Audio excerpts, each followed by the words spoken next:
So there's been some super interesting testimony this week about reproductive rights and abortion and care for pregnant women in the aftermath of Roe v. Wade being overturned by the Supreme Court.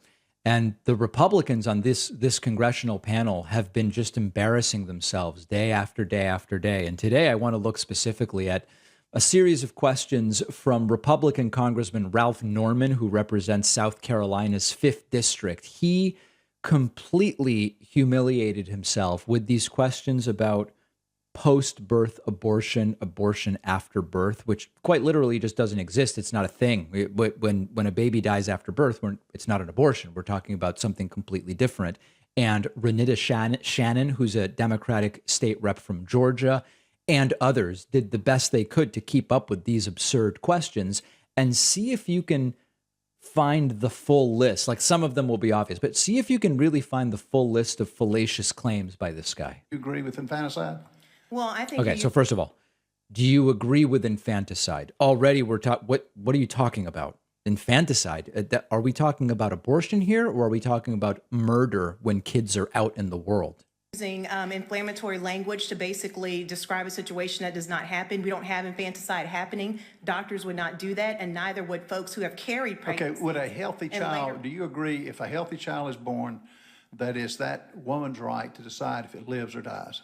What I think is, based on your question, you have a very low opinion of pregnant people. Because if you think that anybody would carry... Answer the question. Excuse me. Answer the question. I'm answering it. Do you no, want you're not. You want I to will answer, take it or that you you want to agree. keep talking over witnesses? What I'm telling you is nobody would carry a pregnancy and then decide on a Monday because they are bored that they want to have an abortion. That's ridiculous. And it's inflammatory. What you're saying, you're talking about families who are in tough situations where folks have been excited about carrying a pregnancy. Most of the abortions that happen later in pregnancy are really tragedies where it's really a disappointment for everyone involved. But you agree with, I take it with all those words, you do agree with basically murdering a child after they're born. Miss Grave. Now, this is supposed to be about abortion. This isn't about murdering children after they're born. It's quite literally a completely different question. Could you answer that? Would you just yes or no?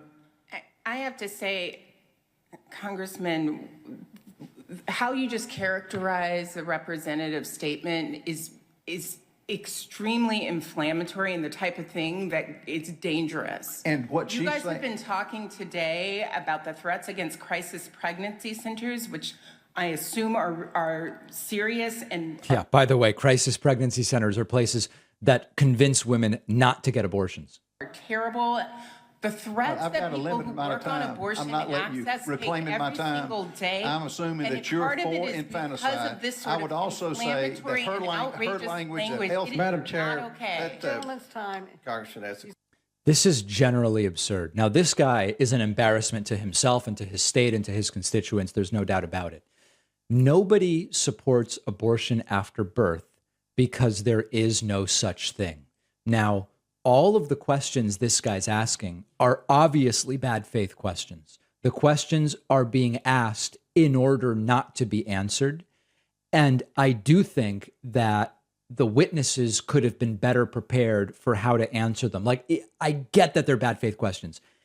They want you not to answer by making it a bad faith question, so that then you look bad. I believe the best approach is answer it and then explain that the question's absurd. And it's a frustrating thing all around to watch because this guy is such an embarrassment. I mean, it's hard to imagine a worse faith line of questioning on what is a very serious issue. But he should have been dunked on for equating abortion with murder. Nobody's really even...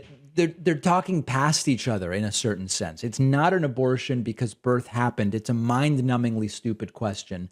But they should be able to say, no, we're not for that. And that has nothing to do with decisions, very difficult decisions that relatively few families have to make in the third trimester. They are two completely different things. They continue to stretch this cartoonification of abortion into, well, is it okay to kill a child 1 month after they're born? What about 6 months? Well, what about just deciding at 2 years old, you're not liking this parenthood thing? So the question can be answered.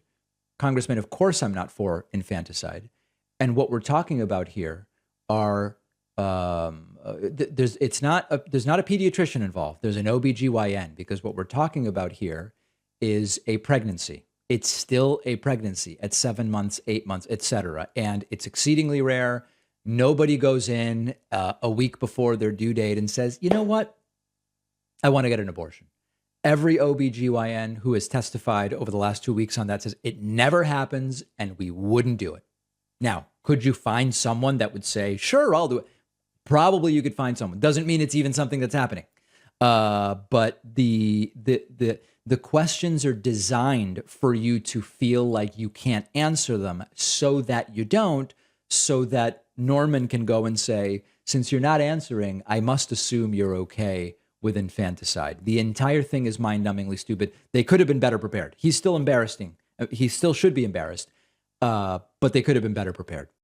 I never have time to read all of the nonfiction books that I want to read. Our sponsor, Blinkist, has solved the problem for me in a way, because Blinkist takes thousands of the best and newest nonfiction books, extracts the key takeaways, and then you can either read or listen to them in 15 minutes.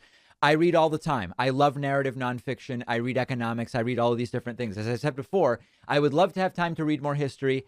I just don't right now, especially with a newborn. You should see what's going on in the middle of the night. But with Blinkist, I was able to read. In fact, I listened to a 15-minute audio version of Putin's People by Catherine Belton. With what's going on in Ukraine and Russia, I just wanted more history. In fact, the book is called How the KGB Took Back Russia and Then Took on the West. I wanted to learn, how did this adversarial situation develop? What is the history of the Putin KGB coming to power, etc.? I did not have time to read that book in full, but in just 15 minutes with Blinkist, I was able to get all of the key points, which now I can use when I am talking about Ukraine and Russia and have more context. Blinkist has condensed over 5,000 nonfiction books in 27 categories.